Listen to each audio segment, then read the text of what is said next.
Perfect. Alrighty. Perfect. Hello, everyone. Hey. Thanks for being here. Alrighty. I'm going to talk about storytelling in film, TV, and video games. So I am the Chief Creative Officer at a company called dj2 Entertainment. We do two things. We do producing of film and television, mostly based on video games. We're doing the Sonic the Hedgehog feature that's shooting at Paramount right now. We're doing Life is Strange, a television series. Little Nightmares is a series with Henry Selick and the Russo Brothers. Vampire with McG. Sleeping Dogs is a feature with Donnie Yen. We Happy Few as a feature at Gold Circle, and so on. We also do story development, world building characters, dialogue, franchise Bibles, creating universes, etc. for video games. We've done that for several Chinese productions, including Spirit Quest from Sky Moons and Sword of Souls CMGE, and also for a bunch of North American games, the first being Hawken. We also did Nether, Supernova, and a few others.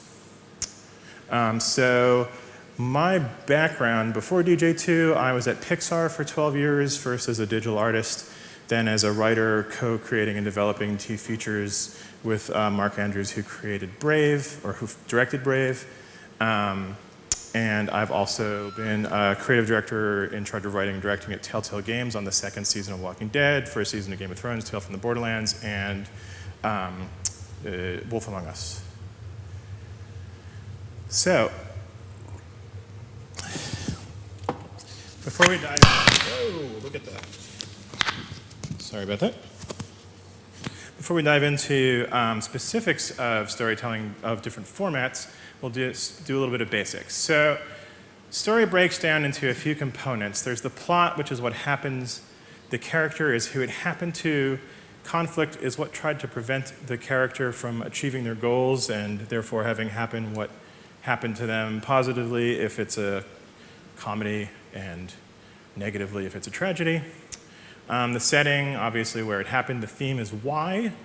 The point of view is who's telling the story. It's not necessarily the protagonist. The story is always told about the protagonist, but the point of view may be someone else's. And then the tone and mood is the attitude and how the storyteller is trying to make you feel about what's happening. So plot is high concept and twists. So it's the sequence of events in the story, but what makes a plot is a hook. A one-sentence hook. Big idea is what we talk about in Hollywood. That being something like a man must fight a robot sent from the future to kill him. Twists are subverting expectations. Little did the man expect some mysterious woman to come and help him fight the robot.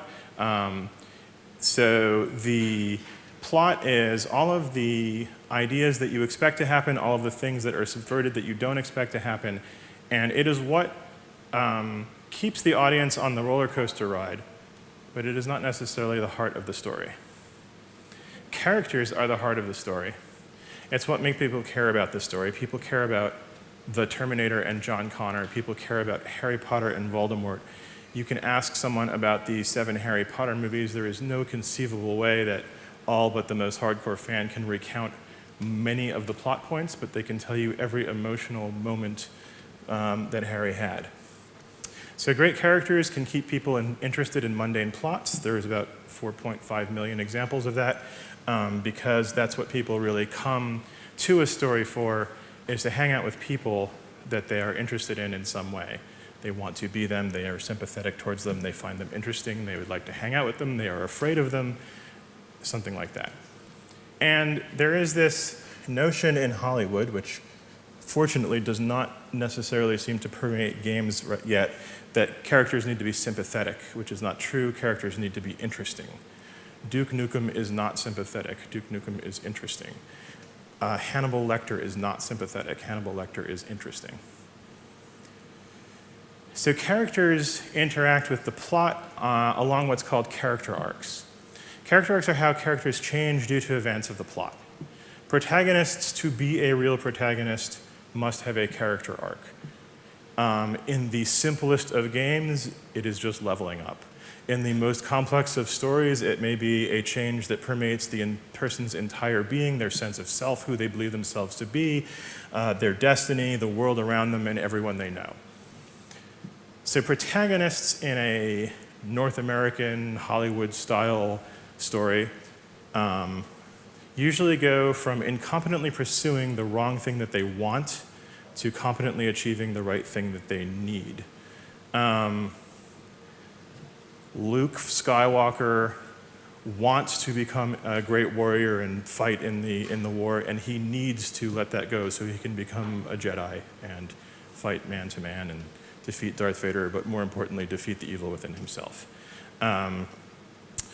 So in a game, that might be leading a player along an arc where they go into it wanting to shoot dudes and accumulate points, and they come out of it, say, in Walking Dead, wanting not just to kill zombies, but to keep their team together, to keep Clementine alive, to do all of these things that were not necessarily what they started off wanting to do. And in fact, Lee, the character, starts off wanting to not go to prison, then he starts off wanting to not get killed, and he changes a lot along the course of the entire game. And the player goes along on that ride in Telltale's Walking Dead, first season. So there are a couple of different types of character arcs, major types. Heroic arcs are what you see in the majority of Hollywood films. People going from incapable to capable, the zero to hero story, the oppressed breaking free, sad to happy, getting the girl, getting the guy, getting the money, letting go of the money and finding true love, all those sorts of things.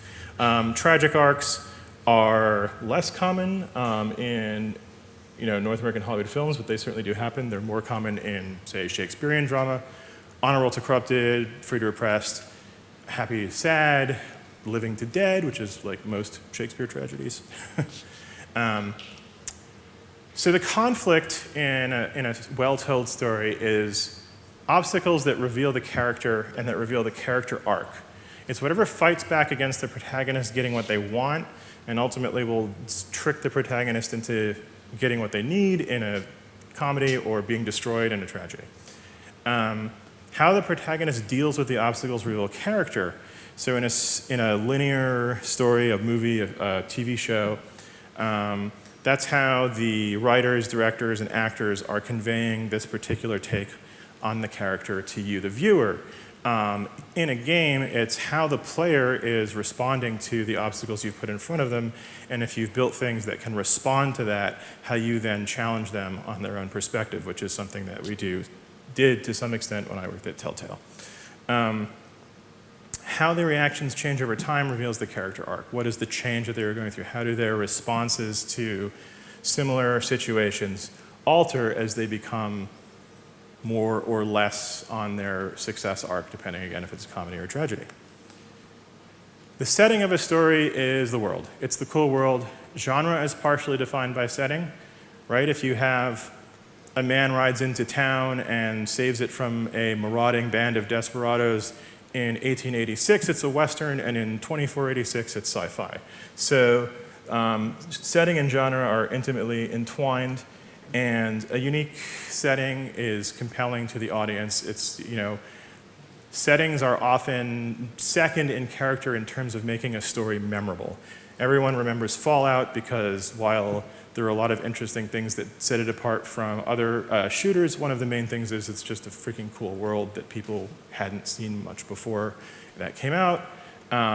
Same thing with The Matrix. The Matrix is a really compelling new take on the alternate universe type of setting that people found really compelling. So a great setting can often be a really big hook to making your story memorable, secondary only to characters, and it's usually the setting visuals are the thing that sort of visually sells your story to people when you're taking it to market, which if you are, since we're talking about games and in our case adapting to film and TV as well. So the tone and theme is the style. The theme is the hidden deep meaning of the film. It may not be hidden, it may not be that deep, but it's basically like, what is the film about beyond plot?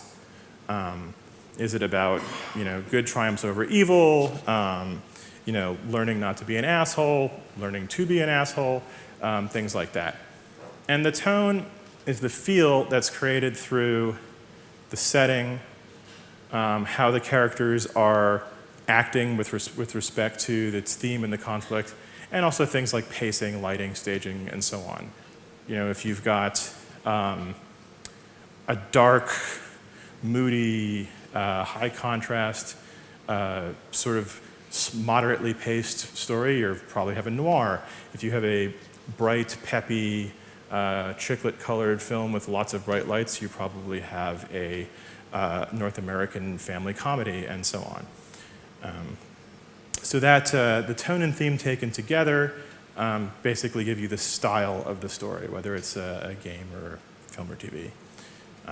And all of this, to some extent, applies to non-visual media as well, like the descriptions in a book can be used in the same way that the visuals are used in games, film and TV, graphic novels, and so on. So world building, when people talk about world building, they frequently just only talk about setting. And there's more to world building than setting. World building is also the stakes and the scale of your universe. So, in Clerks, the world building in Clerks is pretty much limited to the universe of one single convenience store. It's pretty low stakes. It's still an interesting, fun, good story, but it's low stakes, it's not epic. It's a contained kitchen sink comedy, and the world is a convenience store. In Star Wars, there is a huge, gigantic universe of world that has been built. The stakes are the fate of the universe, and the scale is truly epic. Everything is huge, you can go anywhere. Spaceships are grossly oversized compared to things that came before. The whole scale of the universe is huge and overwhelming. So the character interacts with the world, and the way that they interact with the world that has been built drives the specificity of your story within the genre, and it just drives the specificity of the character story within your world. So, like I was saying, that a hero saving a town from a marauding band in the 1880s is a Western, and in 2080s or 2580s is sci-fi. Similarly, if you've got a character who's a janitor, if they're a janitor on the Death Star or a janitor at Degrassi High, they have two very different stories because of the world that they've been put in. So the stakes are the union of all of these things, and in filmmaking, there's an interesting triad of stakes that I found actually really illuminating when I learned about them. The external stakes is what's going to happen in the plot if the character doesn't succeed. He won't get the girl, the world will end, something in between those two. The internal stakes are what happens to the character if they fail. And that's usually they won't become the person they were meant to be. They can't face their inner demons. They can't stop being an asshole. Jim Carrey's character can't stop lying. Adam Sandler's character can't stop being a petulant man-child. And that's, in all of their movies. And then, so that's the internal stakes of the character. And then the philosophical stakes are the thematic stakes. Do nice guys finish last or not? Does evil prevail or not? The idea, theme, the way that the stakes play out there is your statement about whether or not you think that the world is one kind of place or another kind of place. So genre, as I mentioned before, is partially defined by setting and also the tone and the plot. Genre is used to partition media into audiences, right? There are some people who will watch every Western, some people who will watch every sci-fi, every horror, etc. There are rules about every genre, right? Like you can think about, every Western has to have dudes in cowboy hats, 6 guns, horses, ranches, towns, damsels in distress, train robberies. Not every single element is in every story, but you know a Western when you see it. You know a sci-fi when you see it. And the smartest of genre material, what Hollywood refers to as elevated genre material, basically plays a trick that the screenwriter John August refers to as give them everything they want except for 3 times. So subvert the expectations in a limited number of opportunities to make people be surprised, but to not go outside the conventions of the genre so they're no longer watching the thing that they expected. So film stories have a famous 3-act structure, which is basically a beginning, middle, and the end. And it essentially is setup, lots of action with a twist in the middle, a climactic action sequence or scene or a climactic dramatic blowout that ends with failure for the protagonist and then a reversal. Or in a tragedy, it ends with success for the protagonist and then a reversal. And that is most, probably all, North American feature film stories. Television stories are basically the same thing, sliced up over 5 acts because of commercials. So that's network television. Premium television is basically exactly the same as feature films, 3-act structure. But they run a longer 3-act structure over the course of the entire season for premium television, stuff like, say, Mindhunter. Mindhunter, you've got your serial killer confrontation of the week that follows a 3-act dramatic structure of introducing who they're going to go see, having a conversation with him, some strange and interesting thing happens in the middle that changes their perspective on their expectations of that killer. Then they have some sort of a falling out with them or find drastic new information, some sort of low point turnaround after having some sort of blowout over them.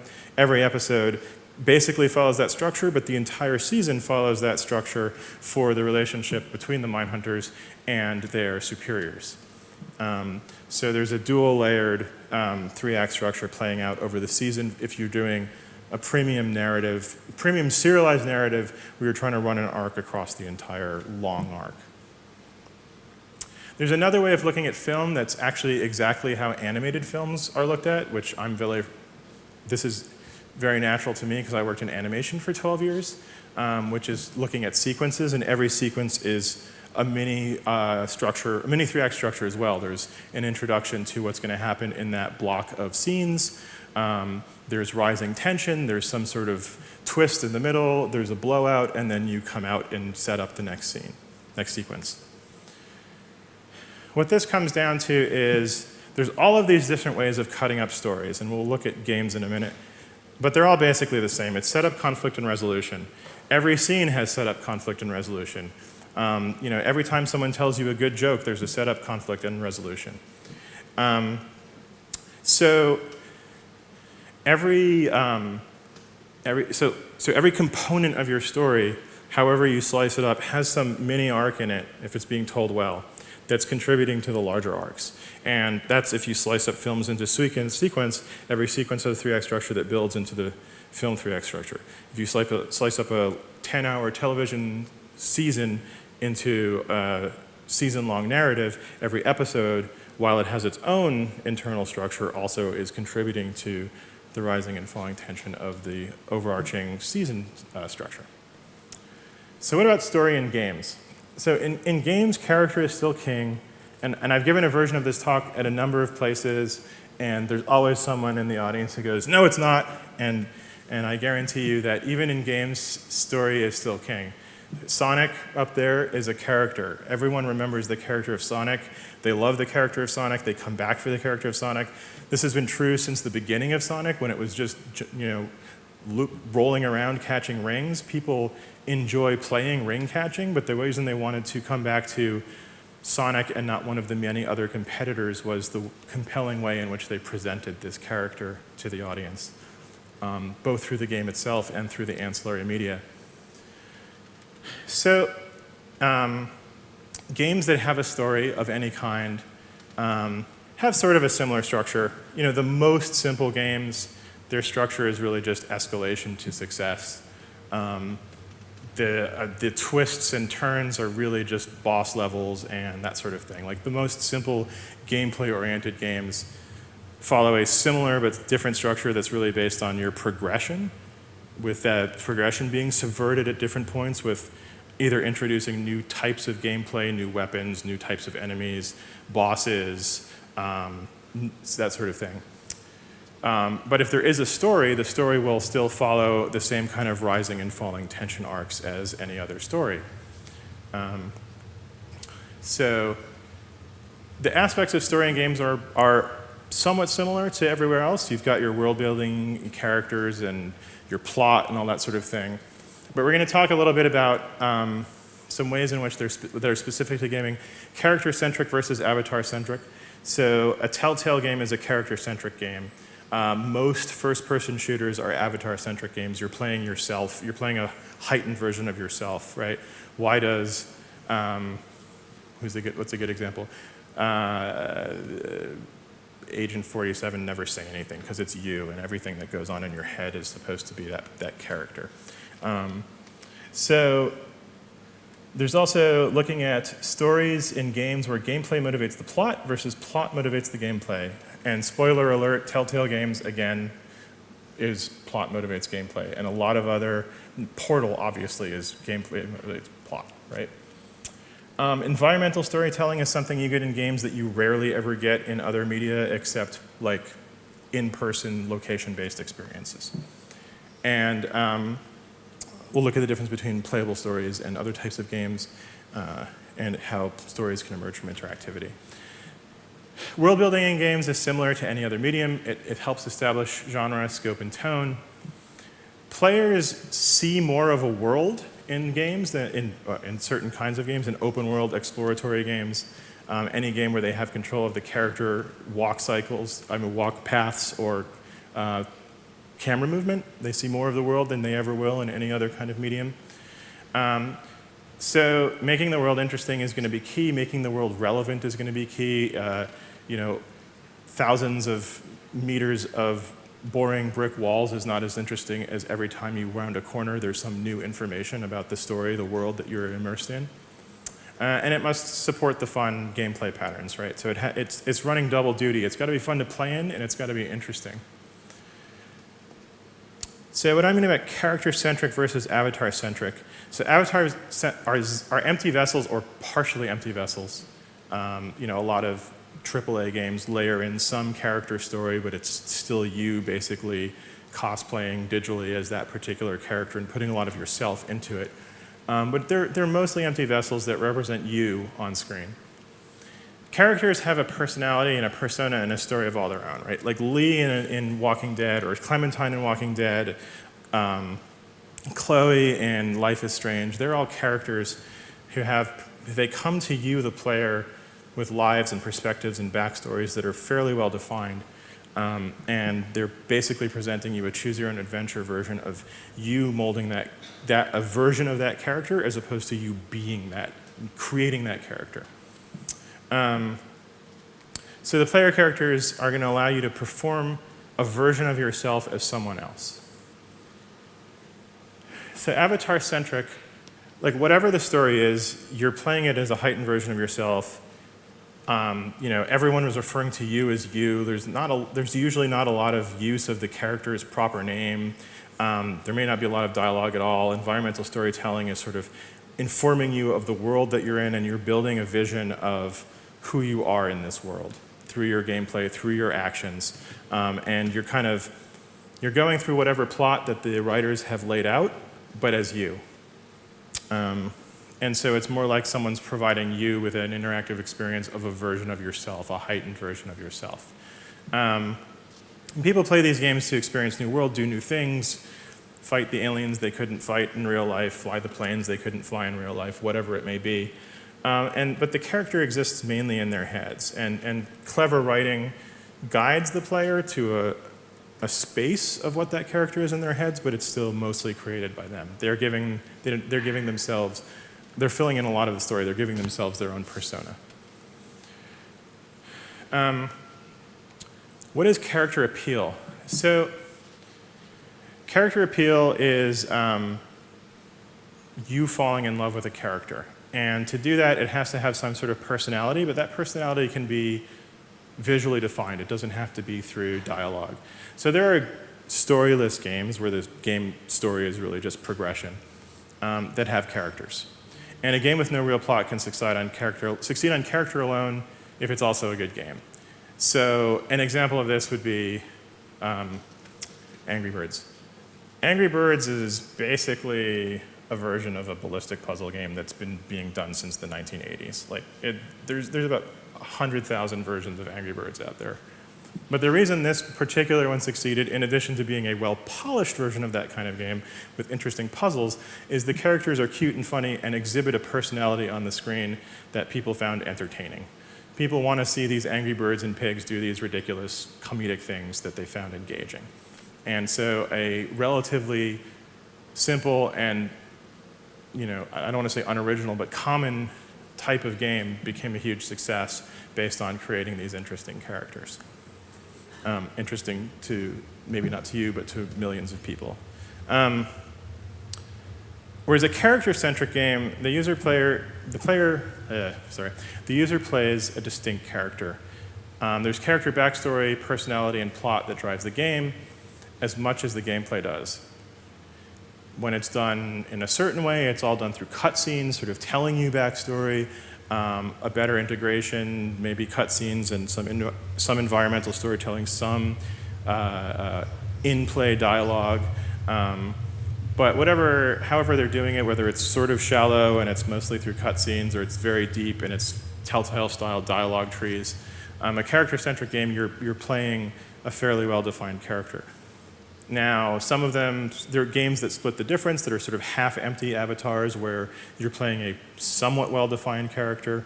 A lot of large AAA first-person shooters fall into this category where there's a well-defined plot, your character has a certain amount of backstory that sort of hooks you into that plot, but it's really you, and you're still feeding the personality into there entirely. Whereas a Telltale-style game, a Quantic Dream-style game, certain of the Don't Nod-style games, really it's you're making choices within a predefined set of character personality traits and character definitions. So you're playing that character. So conflict in games is it seems obvious, right? People are like, oh, it's shooting stuff or solving puzzles or climbing walls. And that's action in games, right? But action and conflict are related, but they're not exactly the same thing. The conflict is the resistance against your protagonist's goals. So that is the action, it's puzzles, it's characters that come in and take things away from you or lead you into other places. It's the whole variety of things that push back against what you're trying to achieve story-wise and also gameplay-wise, right? Like, they're trying to prevent you from progressing as much as they're trying to prevent the protagonist character from achieving their plot goals and their character arc goals.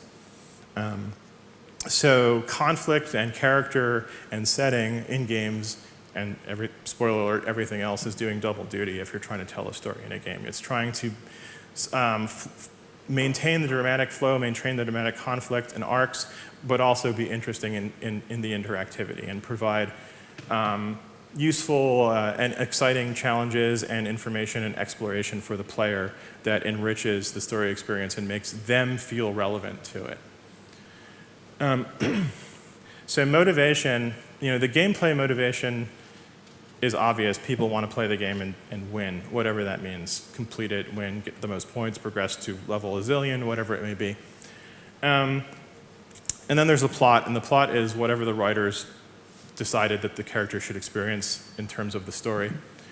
And so games end up in two different big categories, and of course there are splitting the differences and creative manipulations of these categories. But gameplay motivates plot, Portal. Right? Someone was like, I have this awesome teleporting mechanic I've created. Let's build a universe around that. And it was cool. And plot motivates gameplay. Every Telltale game, many of the Don't Nod games, et cetera, which is, I have this story I want to tell. I have this character who I want people to invest themselves in. Here's what I want to say about them. Let's make a game that embodies that that character I've created. Right, so in Life is Strange, I have this girl who can rewind time. The mechanic obviously is rewinding time, but it's her story that motivated the way in which they designed that game. So if we look at games and their stories, there's games with a story. There are characters, there's plot. Character change really is about capability progression, not necessarily an emotional arc, but there's probably a plot arc of some kind. Usually it's defeat the baddies. Sometimes it's a little more sophisticated than that. And they can be super fun. Their story is fairly light. It still needs to be well designed. It still needs to be a compelling story, but it's not that deep. Then there are what I call games with a story that matters. There's character relationships with NPCs that have an emotional component to them as well as just, telling you where to go and what to do. There's a plot, of course. There's a theme. Like the games with a story that matters have a theme. The game is trying to say something. BioShock Infinite has a very strong political theme. What it is, like all political themes, is open to interpretation, but it's right in your face. And the drama makes the gameplay context deeper. So with a story that matters, the way you play the game should be influenced emotionally by the story. You should care about who you're killing and why you're killing them or not killing them or solving puzzles, whatever it may be. The story should make you have new perspectives on doing it and question yourself as to how you're doing it and should you be doing it that way? Are you doing it the right way or the wrong way? And then there are games with a story that integrates.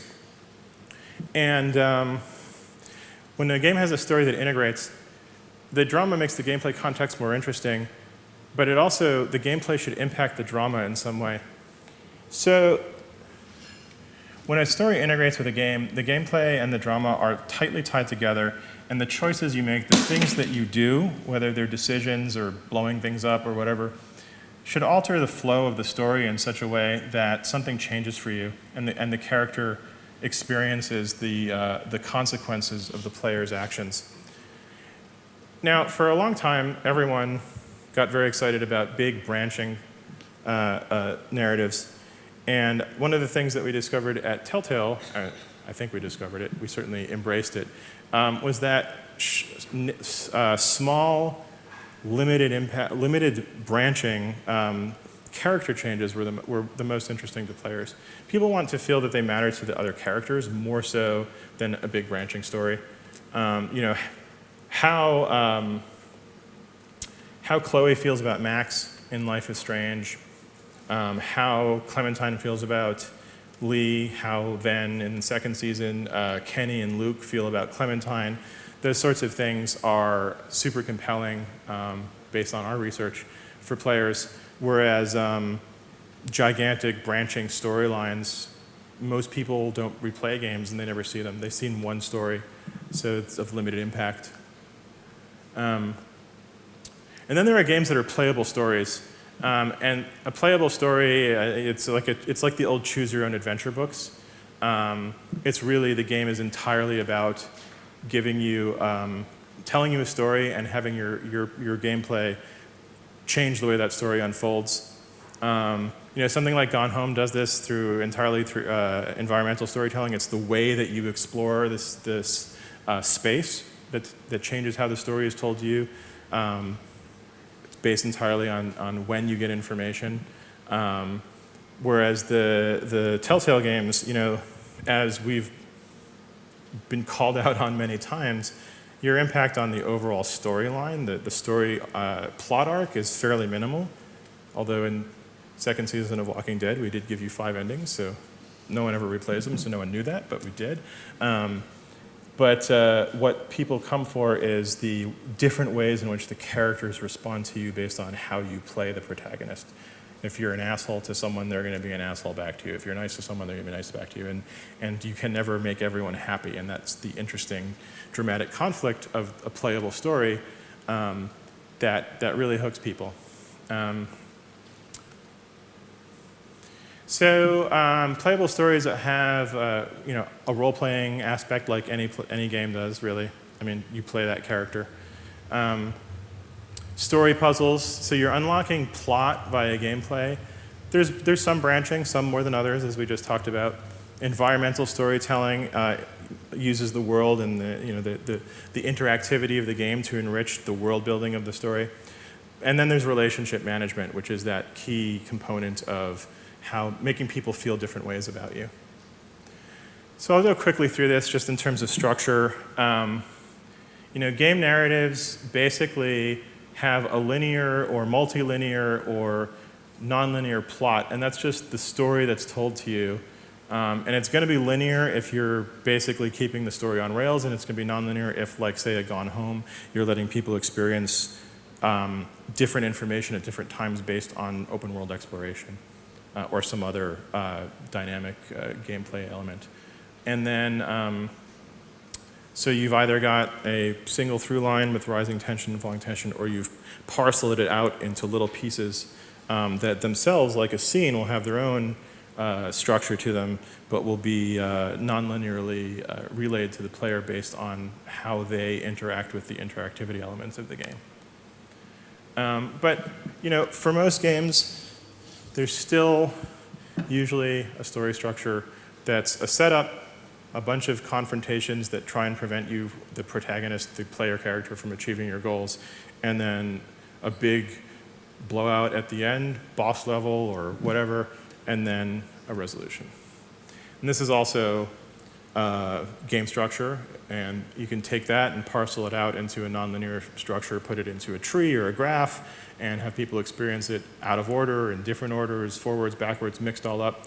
But you're still trying to get them to ingest as much of this story information as you can, that they understand your theme and experience the character change. So interactivity it can relate to narrative through the simplest of progressing capabilities. The most simple games tell you the story of you get more powerful and win. Changing plot transitions, that's branching narrative. Changing NPC perspectives on you, that's playable stories. Changing your protagonist's arc. A AAA game that did that really well is KOTOR. You can become Sith or Jedi. You actually can change Clementine's protagonist arc in Walking Dead Season 2 based on how you play out those 5 endings. And then changing plot outcomes, which is, so plot transitions would be, do we go to the library or the museum to find the secret artifact? And changing a plot outcome would be actually something meaningful. And changing plot transitions is the least impactful of all of the game story elements. So narrative games, like Telltale's games, are playable stories. They're character-driven with rich plots. And the immersion is through the narrative role-playing, not feats of skill. Like, if you've played a Telltale game, the gameplay, the shooting monsters or whatever, kind of sucks. And what people are really there for is those dialogue trees and that emotional gameplay, the playable soap opera of how do all these people feel about you. And even the narrative games that do the plot and gameplay work better, like, say, a Last of Us or any of the Quantic Dream games, you're still really there for how is this protagonist experiencing this world and story, these people around them, these changes that are happening to themselves. And that's what makes a narrative game. So when story is gameplay, you've got the role-playing choices and the branching choices. As we've discussed, the role-playing choices being those character relationship management choices, and branching is just changing plot directions. So narrative as player engagement is really all about making people care emotionally and then being surprised by the results of their decisions. If you've got a character who can be an asshole or a nice person, they will be surprised if they're an asshole to someone and that person suddenly likes them. Right? So it's the general storytelling principle of giving people what they expect, except sometimes surprising them. So the interactivity links to the story through stakes. The player character and player want to achieve the goals, and the gameplay should push back against that. When it is well integrated, everything you do in the game impacts your story and your character progression and your character story arc in an interesting way. So Telltale has this famous phrase, choice matters. And people, when I was still at the company, gave us a lot of grief about this because they felt that that meant they should have big branching outcomes. And what choice matters really means is that the player needs to feel relevant to the story. They need to feel like they did something that mattered. And the thing that matters the most is character relationship changes. It's pissing people off and making people love you, getting people to give you information when you thought they wouldn't, that kind of thing. That is the kind of character story manipulation that really pays off in games, much more so than plot changes.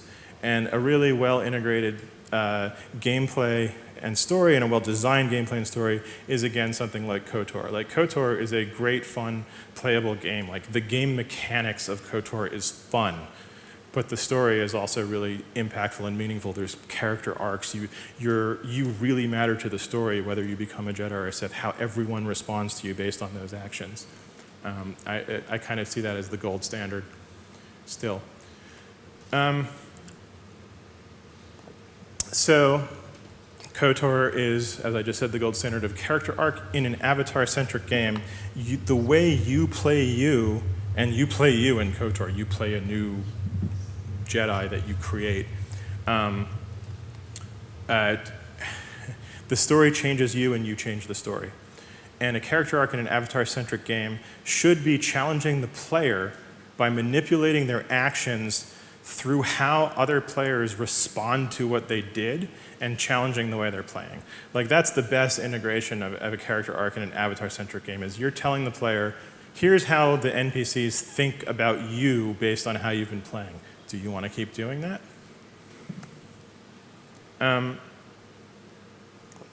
So story does matter in games. People seek out character and plot. Even Pac-Man or Angry Birds, simple games, no real story to speak of. I guess a round thing, eats dots until it wins is a story, sort of. But the character design, the way that the character is presented to the world, both in the game and through the ancillaries, is really what hooks people. If you tell someone about a game, a lot of times they're not going to ask you what it's about. They're going to ask, how do you play? They're going to ask you what it's about. Like, if you're just at a party and you say, hey, man, I'm playing this new game, they're going to be like, what is it about? And what they mean is, who do you play, and what's the world that it's in, and what are you trying to do? Oh, I play a hitman in a contemporary world, and I'm trying to find out who set me up to take a fall for the organization I work for. And I'm going to kill my way through all these bad guys to try and solve this mystery. They're only going to ask you, how do you play that game, if you hand them the controller. Then they want to play. But when people talk about games, like if you ask someone, hey, I'm playing Angry Birds, people always say, what is it about? And you go, it's about birds and pigs fighting. And they go, that's weird, I'll try that out. Okay, now how do I play? I'm holding it. So the story, even of a game, is what's it about and who's it happening to? And that really is what hooks people into games, right? If you tell someone that a game is about playing poker, if they're like a super hardcore poker player, they're going to be like, oh, tell me about the mechanic, and can I beat it? But if you take Telltale Poker and you say it's about the funniest characters from a half dozen video games that you love playing poker together, people are like, okay, that sounds funny. I want to spend time with those characters. I'll do that. And franchises are built on character setting and story. They can cross over mechanics and media. I worked on Telltale's Tales from the Borderlands. There's like no mechanic sharing between, they're different engines. There's absolutely no mechanic sharing between the Telltale game and the Gearbox games. People came for the characters, which came out of the world building and the setting. And like, I'm working on the Sonic the Hedgehog movie. Sonic is a $9 billion franchise. There's been 3 television series. We're doing a feature. There have been tons of comics. And that's all based on creating a compelling character in a compelling world with a compelling story. So when we map games to other media, that's what we're looking at. The world, the character, what are the theme and the tone? Do we want, how is this going to become a linear story, is based entirely on what's happening and to who is it happening, not the gameplay. We can't look at the gameplay because most of it won't translate, right? Like, no one's going to watch 90 minutes of a dude climbing ladders and swinging over alligators. So the game adaptations have a bad rap, and we're trying to change that. And I think the reason they fail is a few things. People pick the games for the wrong reasons, meaning sales. Oh, this sold a lot, we should make it, right? Like, what is the Super Mario Brothers movie? That? I don't know, maybe. There's also the problem, and let's say Assassin's Creed and Hitman did this, of leaving the characters empty. You know, the strong silent type is popular in games because it's you, and the character's personality is you. And if every single game movie is the strong silent type, that's boring. People want characters with personality, with responses to actions. They don't want someone who's just sort of mannequins their way through the world. A lot of game adaptations ignore the core thematic, and sometimes they try to slavishly replicate gameplay. Like, I feel like Assassin's Creed did that. It was basically a 90-minute cutscene for the game. Great movie about a guy hanging from a robot arm, though. But and not editing the world into a viewable world, like taking a perspective on it, trying to be too wide. I think Warcraft made that mistake of going too wide. So the idea is to get the balance right. You want something that is faithful to the game pillars, the theme, the world, and the sort of the story pillars of that franchise, but not so faithful to the game that it does not translate into the new medium. So when we look at adapting games, we're looking at, like, how do we pick our games? We look at a cool setting. Film worlds push information out front. You don't explore it, so we want something that we can show people in an interesting way. We care about the plot, but the action has to have meaning. If it doesn't, we're going to give it to it. If it's just a core gameplay loop without a lot of meaning in the game, but it's still a cool character in our world, we might still adapt that, but we're going to give the plot meaning.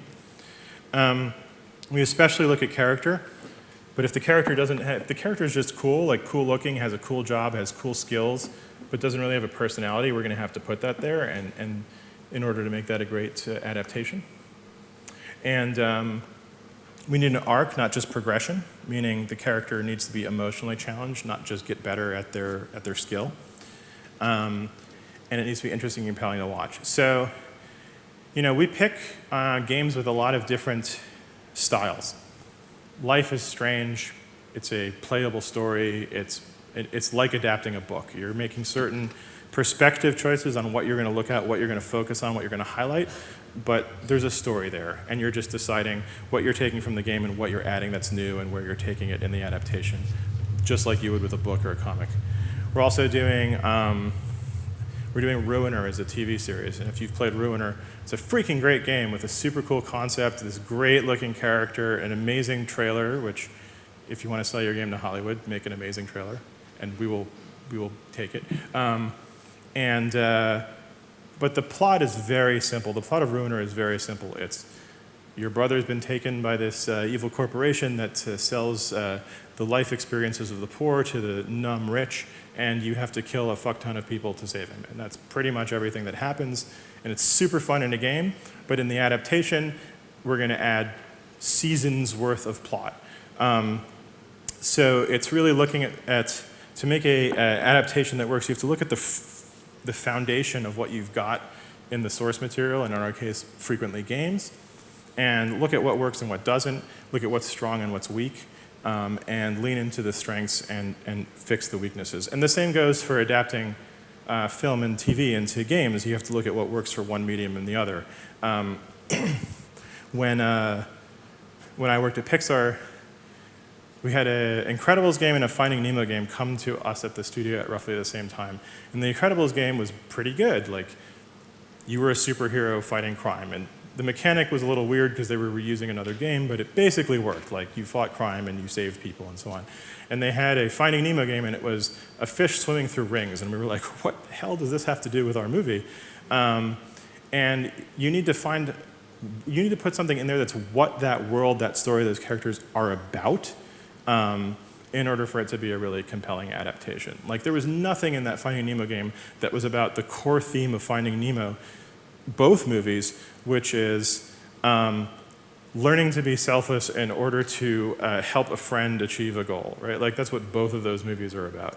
And there was nothing about that in the game, where at least in the Incredibles game, there was, coming together as a team in order to fight crime, which is part of the theme of Incredibles. It was good enough for a THQ game. All right, so in conclusion, all media, whatever they may be, whatever their structural peculiarities may be, to have a story, there's a setup, there's conflict and resolution, and everything else, all the details is just the format. But it's really, who am I? What's going on? What's happening to me? What's pushing back against me now that I've understood who I am and what my goals are? What's the big blowout? What's the interesting twist? And then how do I succeed or fail, depending on whether it's a comedy or a tragedy. Every scene in a great story has to be engaging. There's this whole theory of major plot points in Hollywood that is why you get movies that have 3 great scenes and the rest of them suck. That's not true. Everything has to be engaging. Like if you made a game where there was 3 awesome boss levels and everything else was just this incredibly tedious gameplay loop, you know that no one would play it. And it's similar with stories. Players and viewers both want a sense of progression, both emotionally and in terms of abilities. And faithful adaptations don't work. You have to adapt to the strengths and weaknesses of that medium and the source. And you build franchises, you build universes, you build a Star Wars, a Harry Potter,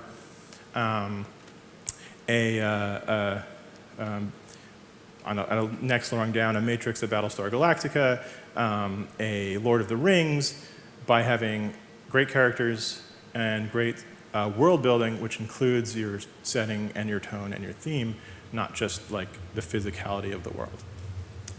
So, the end.